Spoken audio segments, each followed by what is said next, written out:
BRS 10 ఏళ్ల పాలన తర్వాత కూడా తెలంగాణ మిగులు బడ్జెట్ రాష్ట్రమేనని మాజీ మంత్రి బీఆర్ఎస్ కార్యనిర్వాహక అధ్యక్షుడు కేటీఆర్ అన్నారు. ఈ మేరకు కేంద్ర ఆర్థిక మంత్రి నిర్మలా సీతారామన్కు బహిరంగ లేఖ రాశారు. బీఆర్ఎస్ ప్రభుత్వం చేస్తున్న అప్పులతో ప్రజల దశాబ్దాల కష్టాలు తీర్చామని చెప్పారు. తెలంగాణ దశాదిశను మార్చి రాష్ట్రానికి తరగని ఆస్తులు సృష్టించామన్నారు.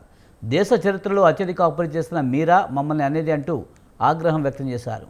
కేంద్రం చేసిన అప్పులన్నీ కార్పొరేటర్ లక్షల కోట్ల రుణాలను మాఫీ కోసమేనని ఆరోపించారు. ప్రతి బడ్జెట్లో తెలంగాణకు తీవ్ర అన్యాయం చేస్తున్న బీజేపీని ప్రజలు క్షమించారని అన్నారు. మోదీ సర్కార్ 10 ఏళ్లలో 125 కోట్ల రూపాయల అప్పుతో ఏం చేశారో చెప్పాలని లేఖలో డిమాండ్ చేశారు.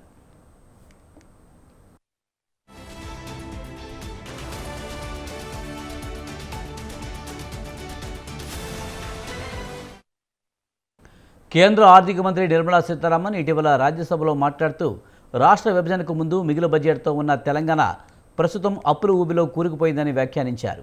కేంద్రం ఎంత సహకరించినా ఆ రాష్ట్రం అప్పుల నుంచి బయటపడలేకపోతుందన్నారు. ఈ నేపథ్యంలో కేటీఆర్ కేంద్ర మంత్రికి బహిరంగ లేఖ రాశారు.